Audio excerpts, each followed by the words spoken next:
Dan untuk mengulas lebih jauh topik kita dalam World Food Day, pangan lokal berdaya, ketahanan pangan berkelanjutan, saat ini sudah hadir narasumber di studio CNBC Indonesia, Bapak Prayudi Syamsuri, staf ahli Menteri Bidang Manajemen Konektivitas Kementerian Koordinator Bidang Pangan. Selamat siang Bapak, terima kasih atas waktunya untuk CNBC Indonesia. Terima kasih.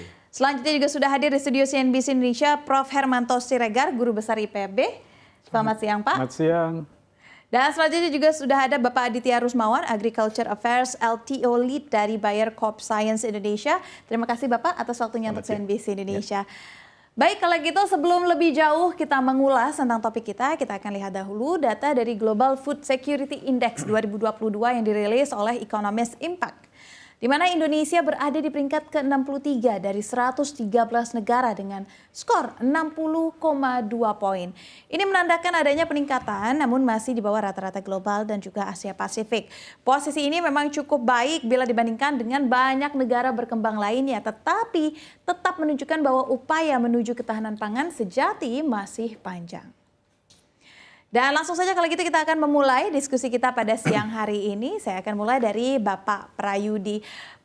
Bapak Prayudi, bagaimana Bapak melihat dan juga pemerintah memetakan kondisi ketahanan pangan nasional saat ini, terutama untuk komoditas jagung yang saat ini memang sedang kita dalami dan juga akan menjadi tema besar dalam dialog kita hari ini. Kita juga tahu bahwa jagung ini adalah komoditas krusial untuk industri pakan ternak domestik khususnya. Dan sayangnya sedang menghadapi tantangan iklim dan juga geopolitik global. Seberapa besar kira-kira Pak ruang inovasi termasuk bioteknologi bisa mendapatkan tempat dalam kebijakan ini? Silahkan Pak Yudi. Ya, makasih Mbak Saf. Jadi tadi telah disampaikan Bapak Presiden Prabowo bahwa ketahanan pangan ini adalah salah satu prioritas dalam pembangunan 5 tahun ke depan. Oleh karena itu pemerintah dan terutama pada Kabinet Merah Putih ini hadir Kementerian Koordinator Pangan yang sangat diharapkan menjadi mensinergikan antar kelembagaan tentu ya. Dan salah satu output yang kita diharapkan meningkat dalam rangka ketahanan pangan yaitu selain padi tentu adalah jagung. Nah, berbicara jagung, tentu bahwa jagung ini selain sebagai komoditas pangan, tapi juga sebagai komoditas pakan dan komoditas industri. Ini adalah menempatkan bahwa jagung ini begitu strategis dalam pertanian kita secara umum. Dan kemudian mengacu kepada data Global Food Security Index tadi, bahwa tahun 2022 kita 60,2, dalam 5 tahun ke depan ya kita memiliki target yang cukup tinggi yaitu 82. Harapan kita apa? Bahwa kita bisa meningkatkan ketersediaan dari pangan kita dan salah satunya adalah jagung tadi. Karena dari data ini bahwa level ketersediaan kita masih rendah, masih sekitar 50 poin.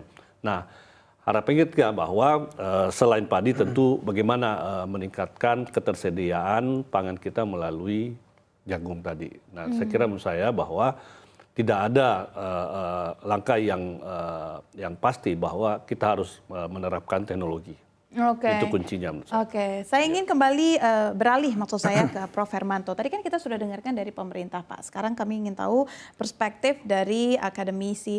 Prof. Hermanto sendiri melihat bagaimana posisi jagung khususnya benih bioteknologi ini dalam kerangka besar ketahanan pangan berkelanjutan Pak. Sangat penting. Jadi yang namanya benih itu merupakan komponen yang termasuk paling penting menentukan kenaikan atau stagnasi daripada produksi. Nah, adanya gejolak ya tadi data naik turun ya, misalnya masalah produksi tidak terlepas karena memang stagnasi di dalam benih itu sendiri. Artinya benih itu sesungguhnya bukan yang statis ya, tetapi dari waktu ke waktu harus ditingkatkan kinerjanya gitu.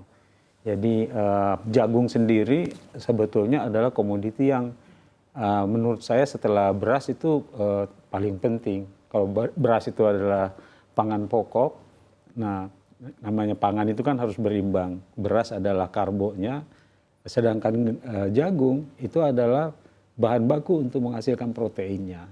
Pakan untuk menghasilkan telur, ya, untuk menghasilkan daging ayam, daging yang lain itu sangat tergantung, sangat menentukan pakan yang basisnya itu adalah jagung ya.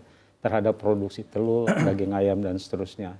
Jadi kalau benihnya sendiri tidak ada kemajuan, tidak ada suatu peningkatan dari waktu ke waktu, misalnya produktivitasnya hampir sama, maka upaya meningkatkan produksi sumber protein, yaitu telur, daging tadi itu akan sulit sekali. Padahal salah satu yang juga oleh pemerintah ditekankan itu adalah bagaimana stunting itu akan dinolkan, malnutrisi ataupun kurang gizi itu akan diatasi. Kuncinya adalah protein intake-nya harus ditingkatkan.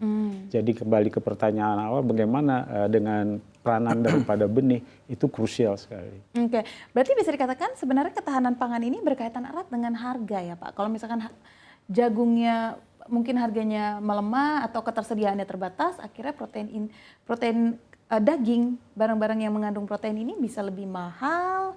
Dan seperti apa Bapak melihat dan keterkaitannya seperti apa? Karakteristik daripada jagung ini memang fluktuasi harga itu relatif volatile. Sebagaimana juga produksinya berfluktuasi. Kalau pangan pokok seperti beras ya, dia relatif terjaga fluktuasinya walaupun ada kecenderungan naik belakangan ini. Nah, jadi faktor yang mempengaruhi kenapa produksi jagung ataupun harga jagung itu demikian fluktuatif itu adalah karena memang ketersediaannya masih terbatas, produksinya masih terbatas. Oleh karena itu dia perlu digenjot ya, kalau bisa kenaikannya itu eksponensial ke depan. Oke, menarik apa yang tadi Prof. Hermanto sudah tekankan dari aspek ilmiah dan juga keberlanjutan. Saya ingin ke Pak Adit, dan kalau dari sisi pelaku industri agribisnis, bagaimana Anda melihat kontribusi sektor swasta untuk bisa memperkuat peta ketahanan pangan nasional untuk lebih spesifiknya untuk komoditas jagung? Iya, jadi kan kalau tadi Prof. Hermanto dan Pak Prayudi ya udah menyampaikan bahwa jagung itu begitu penting ya. Jadi memang kan seiring dengan kebutuhan yang semakin meningkat dan kemudian tuh lahan pertanian juga semakin terbatas gitu. Jadi memang penggunaan jagung khususnya ibaratnya kita menerapkan teknologi pada tanaman itu suatu keharusan Mbak gitu. Nah jadi di kita tuh di Bayer Crop Science kita punya jagung bioteknologi yaitu yang tahan terhadap gulma ya, karena memang gulma ini emang kerjaan berat bagi petani gitu, karena untuk membersihkan gulma tuh butuh tenaga. Nah kita sudah demplot di beberapa provinsi gitu, di Sulsel, NTB, dan Lampung ya, itu peningkatan produktivitasnya bisa 15-25%. Gitu. Dengan adanya penerapan bioteknologi dengan penerapan bioteknologi tadi. Nah selain itu yang paling penting adalah juga mengurangi input. Nah, mengurangi inputnya ini bisa 30%. Misalnya dia biasa menyemprot gulmanya itu 4-6 kali, dengan benih ini tuh dia cukup 1-2 kali. Berarti ada pengurangan input tadi gitu. Nah, jadi ini teknologi udah kita research ya, udah bertahun-tahun. Nah, ini udah kita bawa ke Indonesia nih untuk diperkenalkan kepada petani. Tuh, jadi ya memang itu suatu keharusan untuk penerapan teknologi dalam tanaman, Mbak. Oke, sudah berapa lama Pak menerapkan ini teknologi ini dan apa perbandingan signifikannya selain tadi pengurangan input dan juga produksinya yang cukup signifikan meningkat? Kalau research-nya sih udah lama ya Mbak ya, tapi memang kan jadi untuk bioteknologi itu perizinannya juga lumayan complicated gitu ya. Karena satu, dia harus dapat keamanan pangan dari BP POM, terus keamanan pakan dari Kementan, kemudian yang terakhir keamanan lingkungan dari Kementerian Lingkungan Hidup.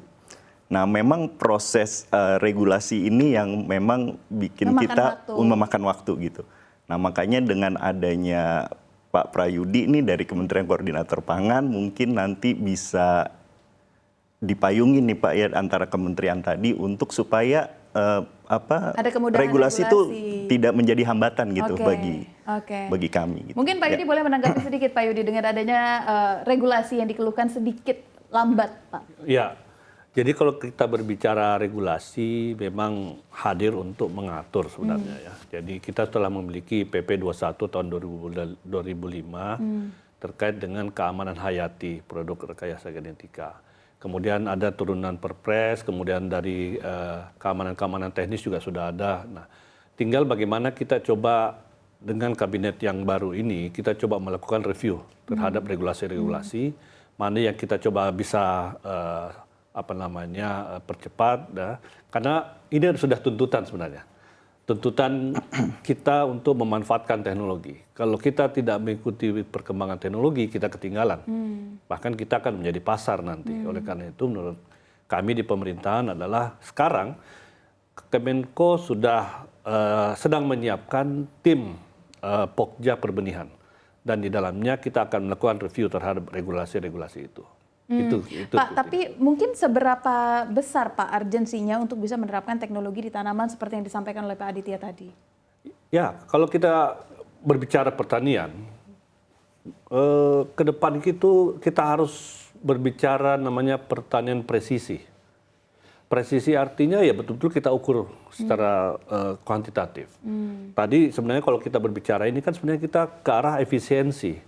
Efisiensi penggunaan input. Seberapa besar efisiensi kita menggunakan pestisida, pupuk, ya, air, di mana 3 input ini sangat berpengaruh terhadap biaya usaha tani, maka teknologi harus hadir untuk bisa memberikan efisiensi penggunaan input tadi. Nah, itu menurut saya yang diperlukan dalam pertanian modern kita saat ini. Kalau dari Prof. Hermanto sendiri seperti apa? Kalau tadi Pak Aditya menjelaskan adanya efisiensi, lalu Bapak juga Pak Yudi menyebutkan dengan adanya quantity yang lebih accountable karena bisa diperhitungkan. Kalau dari Prof. Hermanto sendiri urgensinya seperti apa Pak? Ya, jadi yang mempengaruhi produksi itu adalah teknologi. Ya. Benih yang tadi disebut benih biotek itu juga adalah teknologi. Tapi teknologi itu pemanfaatannya itu menjadi tidak optimal manakala tidak ada terobosan kelembagaan mengatasinya.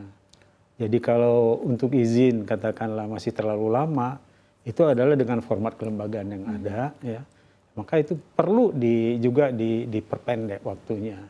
Jadi terobosan teknologi harus diiringi dengan terobosan kelembagaan sehingga apa-apa yang sudah menjadi temuan secara teknis itu bisa dimanfaatkan dengan baik. Indonesia ini mempunyai suatu ciri khas ya, dengan penduduk yang sangat besar, kemudian distribusinya juga yang tidak merata, ya, menumpuk di Jawa, tapi ada juga di pulau-pulau yang lain. Itu membutuhkan kenaikan produksi yang sangat besar sebetulnya. Ya, karena kalau dia pakan, terutama untuk pakan itu kan bisa disimpan dengan cukup efektif gitu. Lebih bagus stoknya cukup banyak daripada kita kekurangan. Kalau dia di bawah batas tertentu kekurangan itu pasti yang terjadi adalah fluktuasi harga seperti tadi. Jadi meskipun petaninya mati-matian membuat efisiensi, ya, perusahaan membuat efisiensi, begitu terjadi gejolak harga itu bisa terhapus oleh fluktuasi yang sangat besar itu. Jadi faktor kunci yang harus diwujudkan itu adalah membuat supaya fluktuasi harganya tidak terlalu lebar. Ya, produksinya juga fluktuasinya tidak terlalu lebar. Saya ada mengambil data perbandingan produktivitas, mungkin bisa ditayangkan ya. Nah, di situ bisa kita lihat sebetulnya produktivitas rata-rata untuk jagung kita itu relatif agak tinggi sebetulnya ya, relatif tinggi. Dia meningkat ya dari sekitar ini ya, ada di sini bisa kita lihat. Indonesia itu yang warna kuning ya, jadi dia meningkat dari 5 ton lebih sampai dia sekitar 8 ton saat ini ya. Nah, tapi peningkatan daripada penduduk kita itu jauh lebih tinggi. Oke, jadi tidak mencukupi kebutuhan penduduk Indonesia. Kejar-kejaran. Artinya ini harus dipertinggi lagi. Gitu. Caranya tadi adalah 2, jadi produksinya tadi harus didukung oleh teknologi, kelembagaannya juga dibuat makin efisien ya Pak Yudi ya. Lembaga